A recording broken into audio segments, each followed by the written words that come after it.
সত্যিকারের আশিকের রাসূল কারা 16 বছর আমরা যাচাই করছি। কথা বুঝতেছেন? নবীর নাম দিয়ে শুধু নবীর নাম বিক্রি করে শুধু বিরিয়ানি খাইলে চলবে না, জিলাপি খাইলে চলবে না। নবীর বিরুদ্ধে কথা বললে রাজপথে রক্ত দিতে হবে। এটাই হলো আশিকের রাসূলের পরিচয়, এটা উম্মতে মুহাম্মাদের পরিচয়। তুমি নবীর নাম বিক্রি করে খাইবা, নবীর বিরুদ্ধে কেউ কথা বললে তখন মাঠে ময়দানে দেখা যায় না, শুধু বছরে একবার বিরিয়ানির জন্য লাফালাফি। বাংলাদেশে আর হতে দেওয়া যাবে না, বন্ডামির জায়গা বাংলাদেশে আর চলবে না এখন থেকে। এই দিন নাই, ওই দিন বাগে খাইলিছে। হ্যাঁ, আম্মা থাকতে, আমাদের আম্মা জান থাকতে যতগুলা বন্ডগুলা মাথা গজায় উঠছিল সবগুলা গিরাগারা বাইঙ্গে দিবেন, গিরাগারা। নেক্সট টাইমে যদি মাথা সারা দিয়ে উঠে হবিগঞ্জের তৌহিদি জনতাকে বলবো, আমি আশরাফির শরীরে মাপ দিলে 60 কেজি হয় না, কলিজা নিয়ে মাঠে নামছি, বেদাতির কোনো স্থান হবে না ইনশাআল্লাহ। বিসমিল্লাহির রহমানির রহিম। কোনো ভূমিকা নাই, ডাইরেক্ট আলোচনায় চলে যাব, কোনো ভূমিকা নাই, সরাসরি আলোচনায় চলে যাব। বসেন, আমি আপনাদের সামনে একটা সূরা তেলাওয়াত করছি। সূরাটার নাম হইল সূরা কাউসার। কেন তেলাওয়াত করছি জানেন? এই সূরাটাকে বলা হয় শানে রাসূল সাল্লাল্লাহু আলাইহি সাল্লাম। কোরআনের 2টা সূরা আছে, একটা শানে এলাহি আর একটা শানে রাসূল সাল্লাল্লাহু আলাইহি সাল্লাম। এতে কি বুঝলেন? আল্লাহর শান মান মর্যাদা নিয়ে একটা আলোচনা, আর নবীর শান মান মর্যাদা নিয়ে আরেকটি আলোচনা। মানে আল্লাহ তার নিজের জন্য একটি সূরা রাখছে, তার বন্ধুর জন্য আরেকটা সূরা রাখছে। আমরা যদি নবীর শান মান আলোচনা করতে চাই, আল্লাহ তো একটা সূরাই নাজিল করছে নবীর শান মান নিয়ে, ঠিক না? তো আমরা নবীর সম্মান বলতে গেলে নবীর নামে আল্লাহ সূরাই নাজিল করছে, নবীর সম্মানের সূরাই নাজিল করছে। আমরা সূরাত থেকেই নবীর সম্মান আলোচনা করতে পারি। অনর্থক গল্প গাঁজাখড়ি কথা বইলা মানুষকে বিভ্রান্ত না কইরা কোরআনে নবীর শানে সূরাই আছে, এখান থেকে আলোচনা করি, তাহলে মানুষ কোরআনও শুনলো, নবীর শানও শুনলো। আর এটা যদি হয় গাঁজাখড়ি আর গিচ্ছা কাহিনী, তাহলে মানুষ মিথ্যা কথাও শুনলো, নবীর শান মানকে খাটুও করলো। কারণ আপনি বানায়া নবীর শান কতটুকু বানাইবেন? আল্লাহ নিজে নবীর শান মান মর্যাদার জন্য একটা সূরাই নাজিল করছে, এখান থেকে আলোচনা করা দরকার। তো কষ্ট পাইছি, শহরের ভিতরে আসছি, বয়ানটা আমি পরিস্থিতি বুঝে সূরাও তেলাওয়াত করছি, কিন্তু মাইরা লাইছেন আপনারা এটা দিয়ে আজকা। এটা একটা ষড়যন্ত্র, এটা একটা গভীর ষড়যন্ত্র, আমি যা বুঝলাম। বসেন, আর এখন তারা প্রেশার দিয়েন না। বলে আর ব্যাটে না মিললে কিন্তু ছক্কা মারন যায় না। ছক্কা মারবো কেমনে? আমার সিঙ্গেল লই বললে তুই অবস্থা করছে। কিন্তু আপনারা আমার সাথে হা না বলবেন, অল্প সময়ে আমি এই সূরাটার থেকে আলোচনা করব, যেটার মধ্যে আল্লাহ নবীর সম্মান বাড়াইছে। আমরা অনেক সময় মানুষে বলে আমরা নাকি নবীর শান বলি না, এটা আমাদের একটা অপবাদ দেয় মানুষে। অথচ আমরা যেই পরিমাণ শান বলি নবীর, ওই পরিমাণ শান তো দূরের কথা, ওটার ভূমিকাও কেউ পালন করে না। আমাদের সিস্টেমটা হলো আমরা আল্লাহ যা নবীর শান বাড়াইছে আমরা এই পর্যন্তই বাড়াই। নবীর শান ব্যক্তিগত বাড়ানো যাবে না, কমানোও যাবে না। কারণ আল্লাহ তো নবীর সম্মান মর্যাদা যেই পরিমাণ দিচ্ছে, আমি আপনি গিচ্ছা করে এসে বাড়াইতে পারো, কমাইতে পারো? এজন্য আল্লাহ বলেন সূরা কাউসার, এটা সম্পূর্ণ নবীর শান মান মর্যাদা নিয়ে আলোচনা। দেখেন, এই সূরাটা নাজিল হয়েছে হিজরতের আগে, তার মানে মক্কাতুল মুকাররমায়। এই সূরাটা নাজিল করার পিছনে মূল কারণ হলো আমার নবীরে আল্লাহ সান্ত্বনা দিছে। এই সূরা নাজিল করে কি দিছে? নবীরে সান্ত্বনা দিছে, খুশি করছে। আবারও বোঝার চেষ্টা করুন, এই সূরা নাজিল করে আল্লাহ কি করছে? খুশি করছে, সান্ত্বনা দিছে। তাহলে নবীর কি এমন কষ্ট ছিল যেখানে নবীরে আল্লাহ আনন্দ দিছে, সান্ত্বনা দিছে? এতটুকু আমরা জানলে এই সূরা নাজিলের কারণটা আমরা বুঝতে পারবো। এতটুকু জানতেই হবে। রাসূল আরবি সাল্লাল্লাহু আলাইহি সাল্লামের 63 বছরের জীবনীর সব সময়টা ছিল ঠিক ওই সময়টাতেই সূরাটা নাজিল হয়েছে। 63 বছরের জীবনের সবচেয়ে বেশি যেই সময়টাতে রাসূল কষ্টে ছিল, সবচেয়ে আঘাতপ্রাপ্ত যেই সময়টাতে রাসূল হয়েছিল, যেই সময়টাতে নবীকে সান্ত্বনা দেওয়ার মতো কেউ ছিল না একমাত্র আল্লাহ ছাড়া, আল্লাহ তখন এই সূরাটাই নাজিল করছিল। এখানে ভলান্টিয়ার নাই, আহারে কিভাবে যদি ফুলা মানে চিল্লাচিল্লি করে তখন মনোযোগী দিকে থাকবো না, এদিকে যাইব। যেই সময়তে মক্কাতে কেউ সান্ত্বনা দেওয়ার নাই, আমার আল্লাহ এই সূরা নাজিল কইরা নবীর পক্ষে সান্ত্বনা দিছে, প্রতিবাদ করছে। আল্লাহ নিজে নবীর পক্ষে প্রতিবাদ করছে। সুবহানাল্লাহ। আসুন কষ্টের সময়গুলো একটু বোঝার চেষ্টা করি সংক্ষেপে, শুধু আমি টাচ দিয়ে যাব। রাসূল আরবি সাল্লাল্লাহু আলাইহি সাল্লাম যখন কালেমার দাওয়াত দিত, তখন তো মক্কার মানুষ নবীর পক্ষে ছিল না, বিপক্ষে ছিল। একত্ববাদী খোদার দাওয়াত যখন দিত, তখন দ্বিত্ববাদী, তৃতীয়বাদী, বহুবাদী এরকম আরো 3টা দল আছিল। কেউ 2 খোদা, কেউ 3 খোদা, কেউ বহু খোদায় বিশ্বাসী ছিল। আর আল্লাহর নবী দাওয়াত দেয় একত্ববাদী খোদা। এই দাওয়াত যখন চলতেছিল, মক্কার সবাই নবীর বিরোধিতা করত, বাধা দিত, আন্দোলন করত। এই মুহূর্তে যারা নবীরে সাপোর্ট দিত, পাশে দাঁড়ায় থাকত, এদের মধ্যে হলো 2 জন, একজন মহিলা, একজন পুরুষ। মহিলা হলো নবীর বিবি আম্মা জান খাদিজাতুল কুবরা রাদিয়াল্লাহু তাআলা আনহা। নবীর পাশে থাকত, নবীরে সাপোর্ট দিত। আরেকজন হলো নবীর আপন চাচা আবু তালেব, নবীরে সাপোর্ট দিত, নবীর পাশে থাকত। যতদিন এই 2 জন নবীর পাশে ছিল, মক্কার মানুষ নবীর বিরোধিতা করত ঠিক, কিন্তু টাচ করার সাহস পাইত না। তাহলে টাচ করার সাহস পাইতো না কেন? খাদিজা একজন মহিলা, কিন্তু ওনার এত ভয় পাইতো কেন? এও বহুত কারণ, সব গুছায় তোর বলার সময় নাই। খাদিজার কিছু গুণ ছিল, এই গুণের কারণে মক্কার মানুষ ওনারে ভয় পাইত, সম্মান করত, ইজ্জত দিত। 1 নাম্বার হলো খাদিজা ছিল উচ্চ শিক্ষিত, তখনকার জাহিলিয়তের যুগে উনি শিক্ষিত ছিল। আসেনি সুবহানাল্লাহ।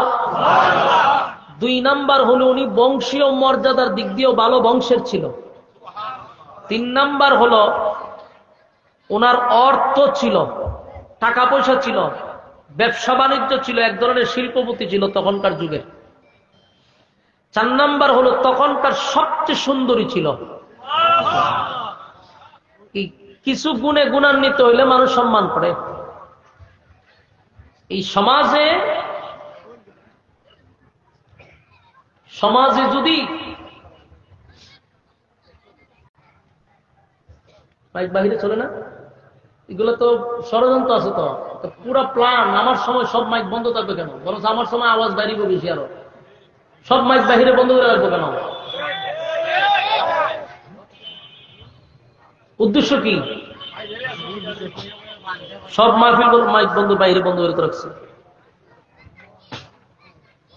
ইসলামের একটা সীমা আছে। আল্লাহ রাসূল সাল্লাল্লাহু আলাইহি ওয়াসাল্লাম খাদিজার কাছ থেকে বড় ধরনের একটা সাপোর্ট পাইত। আর আবু তালেবের বিষয়টা তো আপনারা জানেন, উনি তখনকার সর্দার ছিল। উনার সামনে দাঁড়াইয়া কথা বলার সাহসও তখন অনেকের ছিল না। তো এই 2 জন লোক যতদিন ছিল, নবীরে কেউ টাচ করতে পারে নাই। এই 2 জন লোকের যখন ইন্তেকাল হয়ে গেল, আম্মাজান খাদিজাও চলে গেছে, চাচাও চলে গেছে। এখন বলুন, সাপোর্ট দেওয়ার কোন লোক? আরে ই মাইকটা দিতে ভাই কেন? হ্যাঁ, তার আওয়াজে তো বিরক্ত লাগতেছে। আল্লাহ রাসূল সাল্লাল্লাহু আলাইহি ওয়াসাল্লাম এই দুইজন লোক চলে যাওয়ার পরে সবচেয়ে বেশি রাসূল ভেঙে পড়ছে, অত্যন্ত ব্যথিত। কারণ মক্কার মানুষ চতুর্দিক দিয়া নবীর শত্রু, কারণ বহু বছর ধরে তারা নবীর উপর আক্রমণ করতে পারে না।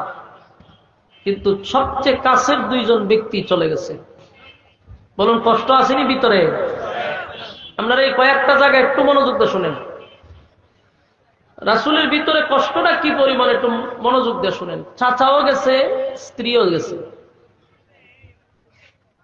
পরিস্থিতিটা যখন ভয়াবহ, নবী চিন্তা করলো এখন আপাতত মক্কাতে দাওয়াতটা বন্ধ রেখে দূরে কোথাও যদি দাওয়াত দেওয়া যায়, যেহেতু মক্কার পরিস্থিতিটা একটু ব্যতিক্রম, একটু দূরে যাই। যায়েদ ইবনে হারেসা লইয়া চলে গেছে তায়েফে। আপনারা ইতিহাস সবাই জানেন, তায়েফে গিয়া রাসূল দাওয়াত দিতে পারছে না রক্তাক্ত হইছে? রাসূলদের বেঈমানরা রক্তাক্ত করছে। এই পরিমাণ রক্তাক্ত করছে, নবীর শরীর মোবারক থেকে এমন কোন জায়গা নাই যেখান থেকে রক্ত মোবারক বেরিয়েছে না। বেহুশ হয়ে পড়ে গেছে, আবার দাঁড় করাইছে, আবার মারছে। এই রক্তাক্ত শরীর নিয়ে আবার মক্কায় ফিরে আসছে। এখন আপনারাই বলেন, মক্কায় যে ফিরে আসছে রক্তাক্ত শরীর নিয়ে, উচিত না কেউ নবীরে সান্ত্বনা দেওয়া যে আপনাকে কষ্ট পাইছেন, আপনার এইভাবে মারধর করছে, আমরা আছি, চিন্তা করেন না, এরকম একটা সান্ত্বনা দেয় প্রতিবেশীরা। কিন্তু ওনারে কেউ সান্ত্বনা দিল না। অন্যদিকে স্ত্রীও চলে গেছে, চাচাও চলে গেছে, আবার সান্ত্বনা দেওয়ার মতো মাইক ম্যানরা এত বিরক্ত করতেছে। এখন আবার দিছি দিগাই না আমার বরাবর মাইক। বেচারা যদি ফিসেই মাইক দিব, 6টা বক্স কেন লাগবো এটা আপনারা জিগাইবেন। এরে 6টা বক্স কেন লাগবো? সে আমার মাইক দিয়ে সাউন্ড দিতেছে, তো বক্স কেন আনলো? মাইকের সাউন্ড এইভাবে দেয়, মানে বিরক্ত লাগতেছে আমার। খান বরাবর দিয়ে রাখছে। হ্যাঁ, আমি আইসি ভর্তি এগুলা করতেছি। আল্লাহ রাসূল সাল্লাল্লাহু আলাইহি ওয়াসাল্লাম যখন মক্কাতে আসলো, তখনও কেউ সান্ত্বনা দিছে না। এই রক্ত মাখা শরীর নিয়ে রাসূল কষ্ট করে গেছে, কেউ সান্ত্বনা দেয়নি। গেল একটা। এরপরে আসুন, উনার 4জন ছেলে সন্তান ছিল, একে একে 4জন ছেলে মারা গেছে। কথা বুঝতেছেন ভাই? আল্লাহর রাস্তে একটু বোঝার চেষ্টা করেন।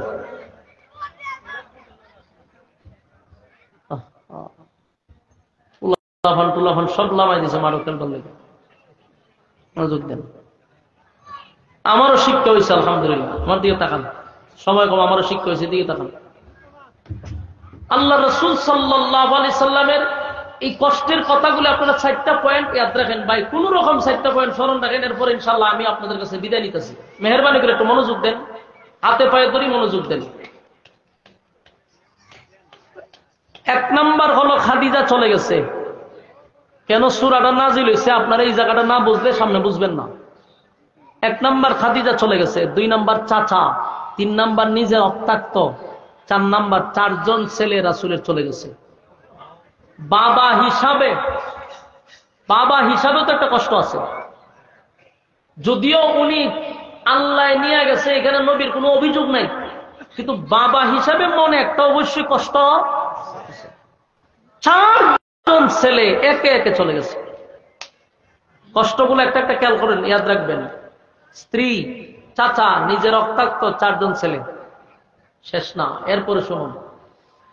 একজন সাহাবী এসে বলতেছে, হুজুর আপনার সাহাবীদেরকে জায়গায় জায়গায় নির্যাতন করা হচ্ছে, মানে নবী তো নেতা কর্মীদেরকে জায়গায় জায়গায় মারতেছে। এই নিউজও নবীর কানে আসছে। বেলালের বুকে পাথর রাখছে, খাব্বাবরে জ্বলন্ত কয়লায় শোয়া রাখছে। কিছু কিছু সাহাবীদেরকে গাছের সঙ্গে বাইধা রাখছে। কোন কোন সাহাবীদেরকে গুড়ার পায়ের সঙ্গে বেঁধে মরুভূমিতে টেনে নেওয়া হচ্ছে। একজন নেতা যদি চতুর্মুখী শুনে তার নেতা তার কর্মীদেরকে জায়গায় জায়গায় রক্তাক্ত করতেছে, মারতেছে, নেতার ভালো লাগবো? কষ্ট আসেনি? আপনারা নবীর কষ্টের কথাগুলো একটু স্মরণ করেন, কতটুক ব্যথা ভিতরে। স্ত্রী, চাচা, নিজে রক্তাক্ত, সন্তান 4জন চলে গেছে, কর্মীরা মার হইতেছে।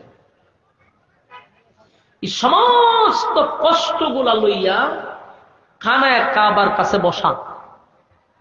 এর ভিতরে আবার আরেকজন খবর লয়েছে, হুজুর আপনার আপন চাচি আবু লাহাবের বউ নাম হইল উম্মে জামিল, এই বেয়াদব মহিলা গ্রামে গঞ্জে শহরে বন্দরে আপনার বিরুদ্ধে অপপ্রচার করতেছে। অপপ্রচার কি অপপ্রচার? বলে মানুষের সামনে আপনাকে আবেতার বলে গালি দিতেছে, আবেতার বলে আপনাকে গালি দিতেছে। রাসূল আরবী সাল্লাল্লাহু আলাইহি সাল্লামের যে 4 জন ছেলে মারা গেছে, এই মহিলা মানুষের কাছে গিয়া কয়, তোমরা শুনছ মুহাম্মদের ধর্ম বেশি দিন টিকবে না। আপনার এলাকাতে নাউজুবিল্লাহ আসেনি? আপনারা না বলে সব আশেকে রাসূল, তে নবীর কষ্টের কথা শুনলে নাউজুবিল্লাহ করার দরকার না, খালি জিলাপি খাইতেছিলেন। মাঝে মধ্যে নবীর প্রেমের বহিঃপ্রকাশ তো ঘটানোর দরকার। খাওয়ানোর সময় তো একটা মাথা বান্ধালাম না খান, নবীর নাম বিক্রি হয়ে খাইতেছেন সারা জীবন খান। আল্লাহ নবীর দুঃখের কথা শুনলে ব্যতীত হওয়ার দরকার আছে না নাই? খাওয়ার সময় তো গলা পর্যন্ত নবীর নাম বিক্রি করে খাইতেছি আমরা। এই জন্য নবী কষ্ট পাইলে আমরাও কষ্ট পাই, এটা বুঝাইতেই তো। আল্লাহ নবীর 4 জন ছেলে চলে গেছে, বাবা হিসাবে নবী কতটুকু কষ্ট পাইছে। এর মধ্যে চাচি মানুষের কাছে গিয়া কয় মুহাম্মদের দিন ধর্ম বেশি দিন ঠিকবে না। তো মানুষ জিজ্ঞাসা করে, কেন? কারে শুনছো না? তার তো 4টা ছেলে ছিল, তো ছেলে নাই, তার নাম ধরে রাখবে কে? তার নাম বংশ ধরে রাখবো কে? সে তো বংশহারা হয়ে গেছে। আবেতার মানে নির্বংশা, আত্মরা লেস কাটা বইলা নবীরে গালি দেয়।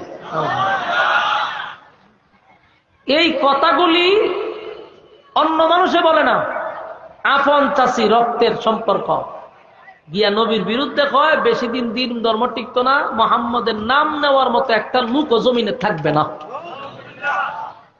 এই কথাগুলিও নবীর কানে আসছে। এখন আপনারাই বলেন, চাচি এই স্ত্রী মারা গেল একটা ব্যথা, চাচা মারা গেল একটা ব্যথা, এরপরে নিজে রক্তাক্ত হইল, কেউ সান্ত্বনাও দিল না, কতটুক আঘাত প্রাপ্ত। নিজের সন্তান 4 জন চলে গেল, কতটুক আঘাত প্রাপ্ত। কর্মীরা জায়গায় জায়গায় রক্তাক্ত হচ্ছে, শাহাদাত বরণ করতেছে, কতটুক আঘাত প্রাপ্ত। আবার নিজের রক্ত নিজের চাচি মানুষের কাছে গিয়া নবীর বিরুদ্ধে অপপ্রচার, আটকুরা, লেস কাটা, নির্বংশ বলে গালি দেয়। পারবেন সহ্য করতেন? এতগুলো আঘাত আপনি আমি নিতে পারবো? নবী এতগুলো আঘাত নিয়ে খানায় কাবার সামনে বসে রয়েছে, বৈশা চোখ দিয়া পানি ঝরতেছে, নবীর চোখ দিয়া মুক্তার দানার মতো পানি পড়তেছে। আল্লাহ নবীর কান্না কি বরদাস্ত করা যায়? কথা কইনা দিয়ে আল্লাহ রাব্বুল আলামিন বলেন, জিবরাইল রে, আমার বন্ধুর চোখের পানি আমি বরদাস্ত করতে পারি না। ওই তাকায়া দেখানায় কাবার সামনে আমার বন্ধুর চোখের পানিগুলা ঝরতেছে, মুক্তার দানার মতো নবীর চোখ দিয়া পানিগুলা পড়তেছিল। আল্লাহর নবী এতগুলা ব্যথা গুলি লইয়া খানায় কাবার সামনে নবীর চোখ দিয়া পানি জড়ায়। উপস্থিত সাহাবীরা নবীর কান্নায়, নবীর ব্যথায় ব্যথিত হইয়া সাহাবীরাও কান্নার রোল পালাইল। নবীর চোখের পানি দেখা পশু পাখিরাও কান্না শুরু করছে। আল্লাহ নবীর চোখের পানি বরদাস্ত করতে পারল না। ঠিক এই মুহূর্তে আমার মালিক আমার নবীরে খুশি করার জন্য, আমার নবীরে খুশি করার জন্য আল্লাহ রাব্বুল আলামিন তখন সূরা কাউসার নাজিল করে। সুবহানাল্লাহ। আপনারা শুধু নবীর কষ্টের কথাগুলো একটু স্মরণ করেন, কতগুলা ব্যথায় ব্যতীত হইয়া, কতগুলা কষ্ট লইয়া পয়গম্বরের চোখ দিয়া পানি পড়ে রে। ঠিক ওই মুহূর্তে আমার আল্লাহ বন্ধুরে খুশি করার জন্য সূরা কাউসার নাজিল করছে। আল্লাহ ডাক দিয়া বলেন, নবী কেন কান্দেন? আপনি কেন কান্দেন? বন্ধু আপনার কান্নার কারণ কি জানতে চাই, বলুন তো দেখি। আমার মালিক জানেনি নবী কেন কান্দে। জানার পরেও কেন জিগায় রে? তার মানে হলো, বন্ধু আপনি বললে আমার ভালো লাগে, আপনি বললে আমার ভালো লাগে, তাই আপনাকে আমি জিজ্ঞাসা করি। আল্লাহ নবীর আল্লাহ জিগায়, বন্ধু আপনার স্ত্রী চলে গেছে কান্দেন, আপনার সন্তান চলে গেছে এই জন্য কান্দেন, আপনি রক্তাক্ত হয়েছেন এই জন্য কান্দেন। আল্লাহ নবী বলেন, না মালিক না, আপনি জানেন এই জমিনে আমার আপন বলতে এখন কেউ নাই। আমার চাচা চলে গেল, স্ত্রী চলে গেল, মাও নাই বাবাও নাই, চাচার কাছে ছিলাম, চাচাও চলে গেছে, স্ত্রী আমাকে সাপোর্ট দিত, স্ত্রীও চলে গেছে, আপনার ডাকে সাড়া দিছে, মাঝখানে আমার কোনো অভিযোগ নাই গো, কোনো অভিযোগ নাই। আর আমি তায়েফের ময়দানে গিয়া রক্তাক্ত হয়েছি আপনার দিন প্রচার প্রসার করতে গিয়া, আপনার দিন প্রচার প্রসার করতে গিয়া যদি শাহাদাত বরণ করতাম, আমি নবী আরো বেশি খুশি হইতাম। কারণ আমি চাই আপনার রাস্তায় আমি বারবার শাহাদাত বরণ করি, আপনি আমারে বারবার জীবন দেন, বারবার আপনার রাস্তায় আমি শাহাদাত বরণ করি। কিন্তু আল্লাহ সেই জন্য আমি কান্দি না। স্ত্রী চলে গেছে কান্দি না, সন্তান চলে গেছে আপনি দিছেন, আপনি নিছেন, কোনো অভিযোগ নাই, এই জন্য আমি কান্দি না। মালিক, আমার কর্মীরা জায়গায় জায়গায় মায়ের খায়, আমার কর্মীরা জায়গায় জায়গায় মায়ের খায়, এই জন্য আমি কান্দি না। আমি কান্দি, আমার তো মক্কা নগরীতে চাচা আছে, চাচি আছে, একটা মানুষ আমারে সান্ত্বনা দিল না, আমারে কেউ সান্ত্বনা দিল না। আল্লাহ আমার একটা দুইটা না চারটা সন্তান দুনিয়া থেকে বিদায় হয়ে গেছে, নিজের হাতে সন্তানগুলারে গোসল করাইছি, নিজের হাতে কাপন পড়াইছি, নিজের হাতে কবরে রাখছি, জানাজা পড়াইছি, কবরে রাখছি।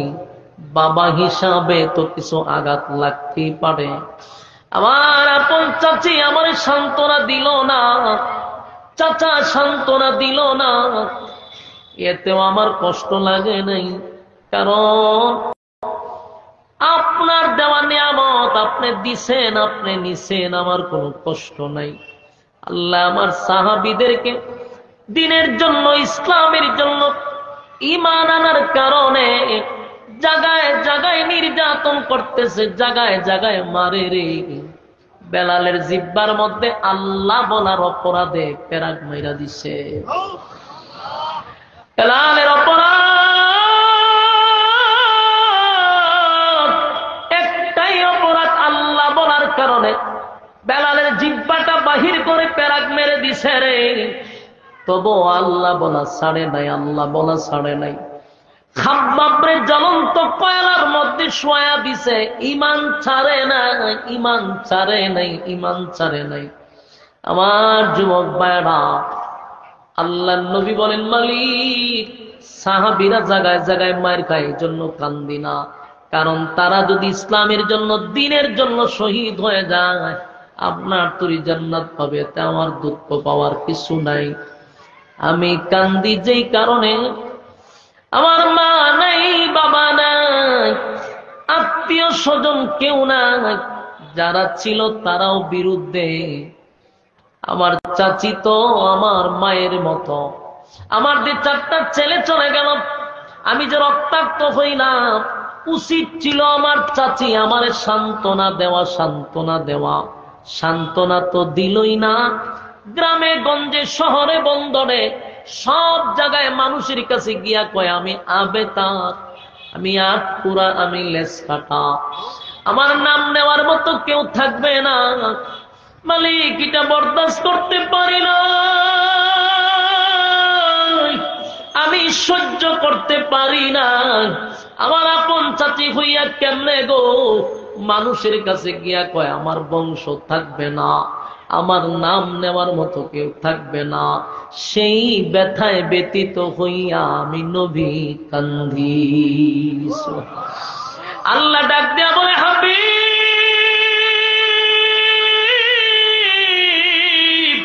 কান্দিল্লা কান্দিল্লা, এই মক্কা নগরীতে আপনারে যদি কেউ সান্ত্বনা না দেয় গো, অসুবিধা নাই বন্ধু, কেউ সান্ত্বনা দেওয়া লাগবে না, কেউ আপনারে সান্ত্বনা দেওয়া লাগবে না, স্বয়ং আমি আল্লাহ আপনি বন্ধুরে সান্ত্বনা দিলাম।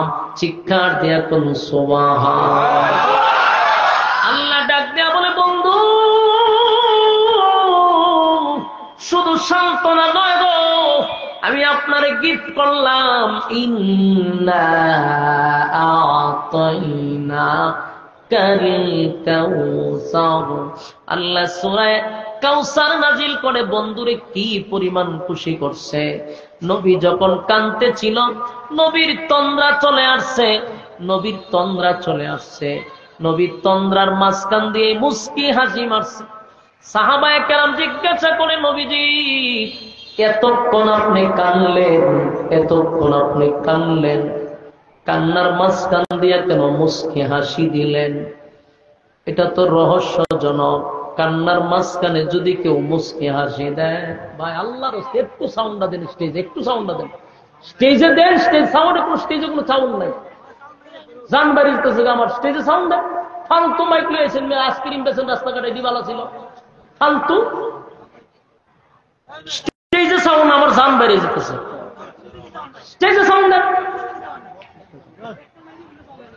ইন্না আতাইনাকাল কাউসার ফাসাল্লি লিরাব্বিকা ওয়ানহার।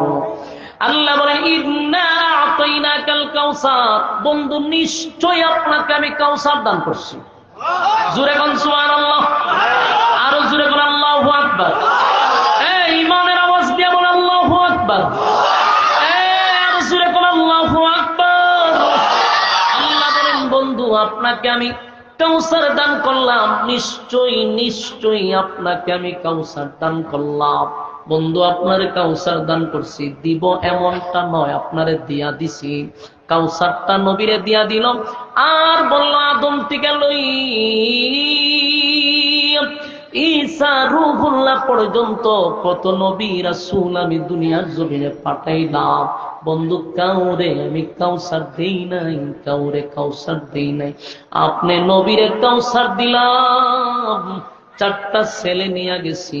বন্ধু আপনি মনে কষ্ট দিছি, শুনে 4টা ছেলে নিয়ে আপনারে যে কষ্ট দিছি গো বন্ধু, এর বিনিময়ে আপনারে কোটি কোটি কোটি কোটি কোটি আমি রুহানি সন্তান দিছি। আল্লাহ বলেন, বন্ধু আপনার রুহানি সন্তান দিলাম গো, যারা আপনার ইজ্জত ধরে রাখার জন্য, আপনার জন্য জীবন দেওয়ার জন্য কিয়ামত পর্যন্ত তারা প্রস্তুত থাকবে, প্রস্তুত থাকবে। জোরে কোন সুবহানাল্লাহ। আর যুবক ভাইরা, নবীর ছেলে ছিল কয়জন? নিচে কয়জন? আর নবীর বিনিময়ে কোটি কোটি হাজার কোটি রুহানি সন্তান দান করছে। আমরা হলাম নবীর রুহানি সন্তান, নবীর উম্মতেরা হলো নবীর রুহানি সন্তান। আল্লাহ বলে, বন্ধু 4 জন নিছি, কোটি কোটি রুহানি সন্তান দিছি। অন্যদিকে আপনারে কাউসার দান করছি। কাউসার সাধারণ কোন নিয়ামত নয় গো, সাধারণ কোন নিয়ামত না। আদম নবী কাঁদছে 350 বছর, নূহ নবী কাঁদছে 950 বছর, ইব্রাহিম খলিলুল্লাহ পরীক্ষা দিল অসংখ্য। আমার জন্য পাগল, সবাই আমার জন্য পাগল ছিল। আমি কাউরে কাউসার দেই নাই বন্ধু, আপনারে কাউসার দিছি। শুধু দেই নাই, সশরীরে সচক্ষে আপনারে কাউসার আমি দেখায়া দিছি। আল্লাহর নবী হাউজে কাউসার নিজের চোখে দেখছে। মেরাজের রজনীতে নবীরে নিজের চোখে দেখায়া দিছে। পয়গম্বর, এটা আপনার জন্য আমি গিফট করছি। আর যুবক ভাইরা, হাবিবে কিবরিয়াকে আমার আল্লাহ কেমন সান্ত্বনা দেওয়া শুরু করছে। বন্ধুদের কান্দে, বন্ধুরে সান্ত্বনা দেয়। বন্ধু আপনার 4টা ছেলে নিছি, কোটি কোটি রুহানি সন্তান দিছি। বন্ধু আপনারে আমি এত বড় নিয়ামত দিলাম, হাউজে কাউসার দিলাম, অন্য নবীদেরকে দেই নাই, আপনারে দিলাম। বন্ধু এখানে শেষ নয়, বন্ধু আপনার এখানে শেষ নয়। বন্ধু যারা আপনার বিরুদ্ধে প্রতিবাদ করে নাই, আমি আল্লাহ তাদের ব্যাপারে প্রতিবাদ করলাম। শেষের অংশে আল্লাহ বলেন ইন্না শানিআকা হুয়াল আবতার। আল্লাহ বলেন নিশ্চয়ই তারা আবেতার। কারা আবেতার? যারা আপনারা আবেতার করছে, নিশ্চয়ই তারা আবেতার, তারা নির্বংশা, তারা লেসকারা, তারা আটকোরা। নিশ্চয়ই তারা আবেতার। যারা আপনাকে নির্বংশা বলছেন, তারা নির্বংশা, তারা লেসকাটা, তারা আটকোরা। ঠিক না বেটে? ইন্না শানিআকা হুয়াল আবতার। আল্লাহ বলেন বন্ধু নিশ্চয়ই তারা আবেতার, নিশ্চয়ই তারা লেসকাটা। কারণ আমি প্রতিবাদ করলাম। এই পৃথিবীতে আপনার চাচি মানুষের কাছে গিয়া বলছে, আপনার চাচি মানুষের কাছে গিয়া বলছে যে আপনার লেস কাটা, আপনার নির্বংশা, আপনার লেস কাটা, আপনার নির্বংশা। আচ্ছা শেষ করে লাইতেছে, শেষ করে, এক মিনিট শেষ করতেছে। তারা মানুষের কাছে গিয়া বলছে আপনি আটকোরা, আপনার লেস কাটা। বন্ধু আমি প্রতিবাদ করে বললাম ইন্না শানিআকা হুয়াল আবতার। তারা লেস কাটা, তারা নির্বংশা, তারা লেস কাটা। তার মানে হলো আবু লাহাবের বউ বলছে নবীর নাম নিশানা থাকবে না, নবীর নাম বলার মতো কেউ থাকবে না। বলুন তো দেখি আমার নবীর নাম আছে না নাই? সেকেন্ডে সেকেন্ডে সেকেন্ডে নবীর নামের দুরূদ মদিনায় পৌঁছতেছে। কথা হয় না? আল্লাহর হাবিবের নাম নিশানা যারা বলছে থাকবে না, এরা নাম আসেনি, এরা নামও নাই, নিশানাও নাই। আবু জাহিলের বাড়িতে হন বাথরুম। আবুল আহাবের নাম বলে কেউ ডাক দেয় না, কারো সন্তানের নাম আবুল আহাব রাখে না, উতবা রাখে না, উতাইবা সাহেবা, এদের নাম রাখে না কেউ। আর আমার নবীর নাম মুহাম্মদ সাল্লাল্লাহু আলাইহি ওয়াসাল্লাম। পৃথিবীতে সবচেয়ে জনপ্রিয় নাম হলো মুহাম্মদ। সুবহানাল্লাহ। প্রতি সেকেন্ডে সেকেন্ডে নবীর নাম পৌঁছতেছে, ঠিক কিনা? উম্মত কোটি কোটি হাজার কোটি প্রতি সেকেন্ডে নবীর দুরূদ পৌঁছানো হচ্ছে। আমার নবীর নাম থাকবে কতদিন? পৃথিবী থাকবে যতদিন নবীর নাম থাকবে ততদিন। আল্লাহ বলেন আমার নাম থাকবে যতদিন, আপনার নবীর নাম থাকবে ততদিন। আর ছেলে নিছি ৬০ জন, তারা বলছে আপনার বংশ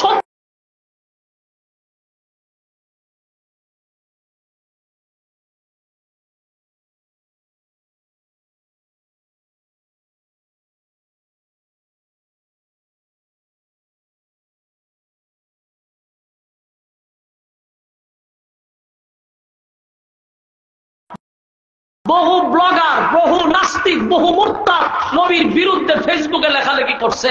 নবীর রূহানি সন্তানরা প্রতিবাদ করার জন্য মাঠে ময়দানে নামছে। কুত্তা বাহিনী গুলি করে আশিক রাসূলদের বুক জাজদা করে দিছে, কিন্তু নবীর দুশমনদের একটারও জেল হয় নাই, ফাঁসি হয় নাই। বাস্তব বুঝি না? বাস্তব। আপনি 16 বছর একটা দেখেন, সবাই যারা ভারতের দালালগুলি নবীর বিরুদ্ধে লেখছে ফেসবুকে, এখানকার কিছু সুশীল সমাজরা নবীর বিরুদ্ধে লেখছে, নবীর বিবাহ নিয়ে লেখছে, আয়েশাকে নিয়ে লেখালেখি করছে। এরপরও বাংলাদেশের একটারও বিচার হয় নাই।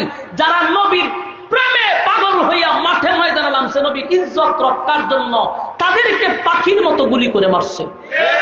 কিন্তু কোন নবীর দুশমনকে বাংলাদেশে বিচার করতে দেয় নাই, এই পর্যন্ত হয় নাই। বাস্তব না বাস্তব? এই জন্য আমি বলবো নবীর 4 ছেলে চলে গেছে, অসুবিধা নাই। কিয়ামত পর্যন্ত নবীর রূহানি সন্তানরা আছে। আল্লাহর জাতের কসম, 16 বছর যা হইছে, শুধু আমাদের মায়েরা শহীদ শাহাদাত বরণ করছে। আবারও যদি বাংলাদেশে নবীর বিরুদ্ধে কেউ কথা বলতে যায়, নবীর বিরুদ্ধে যদি এক কলম লেখার সাহস পায়, বাংলাদেশের নয় শুধু গোটা পৃথিবীর সমস্ত রূহানি সন্তানরা আবার জেগে উঠবে। আর আমরাও প্রতিজ্ঞা করবো ইনশাআল্লাহ, এবার যদি নবীর বিরুদ্ধে কেউ কটূক্তি করে, প্রশাসন গণার টাইম নাই, আইন নিজের হাতে তুলে নেব ইনশাআল্লাহ।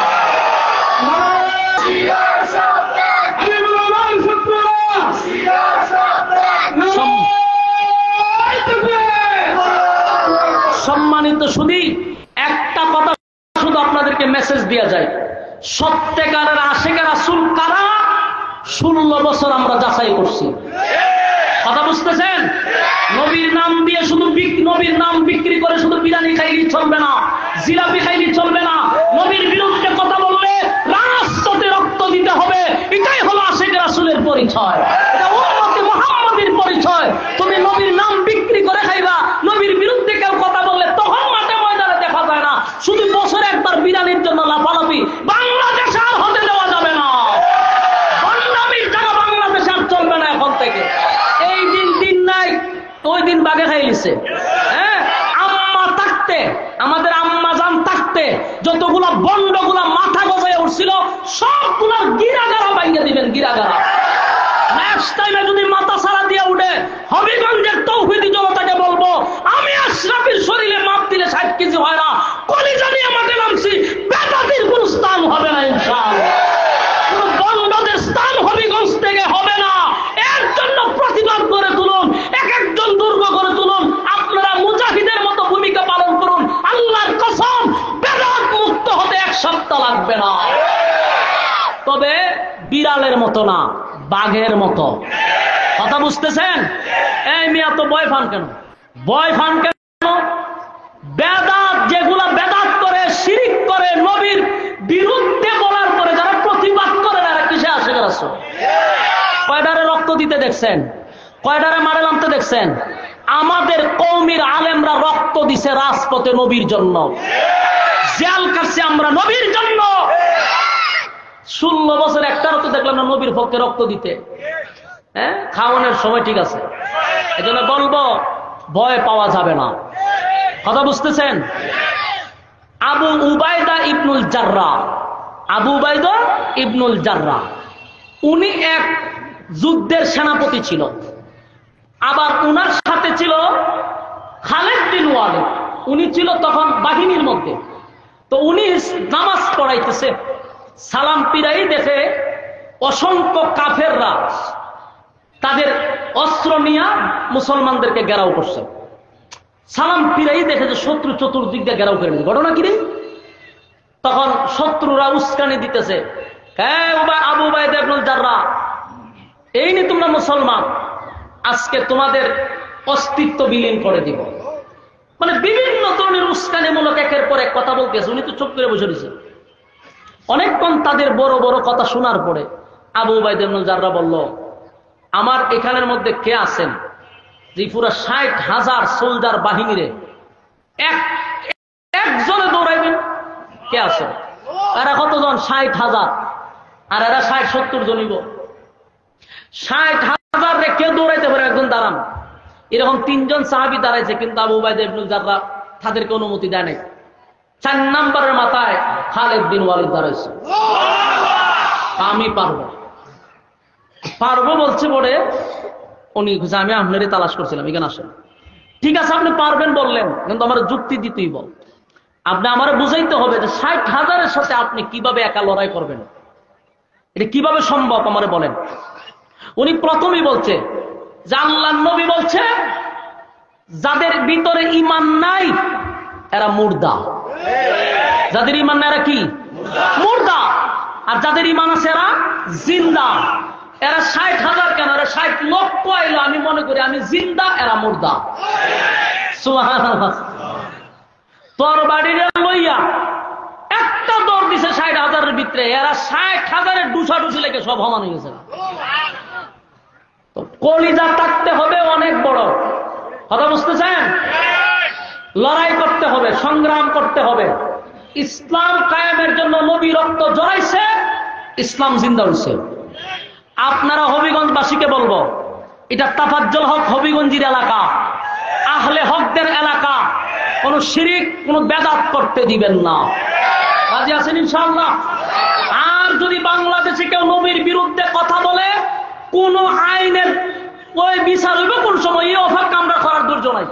কথা বুঝতেছেন? প্রশাসন গণার তখন টাইম নাই।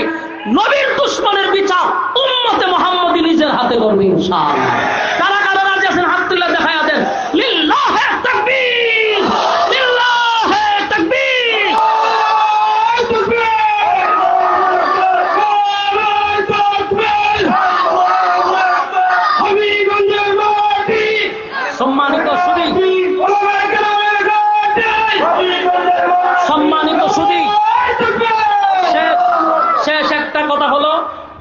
ফেব্রুয়ারির 8 তারিখ আপনাদের প্রতিষ্ঠান জামিয়া মদিনাতুল উলুম আশরাফিয়া মাদ্রাসার বার্ষিক মাহফিল 8 তারিখ শনিবার। ইনশাআল্লাহ আমার পক্ষ থেকে হবিগঞ্জবাসীকে দাওয়াত দিয়ে গেলাম। আপনারা আমার দিনী ভাই মহব্বত নিয়ে সকালবেলায় রওনা দিবেন ইনশাআল্লাহ। যাইবেন না আপনারা? আপনাদের কাছে আমার দাবি আছে, আমি মাহফিলে জিজ্ঞাসা করবো হবিগঞ্জ শহর থেকে কারা কারা আসছেন। যাইবেন ইনশাআল্লাহ, দিনের বেলা যাইবেন। সবার দাওয়াত দিয়ে গেলাম। আসসালামু আলাইকুম রহমতুল্লাহি ওয়া বারাকাতুহু।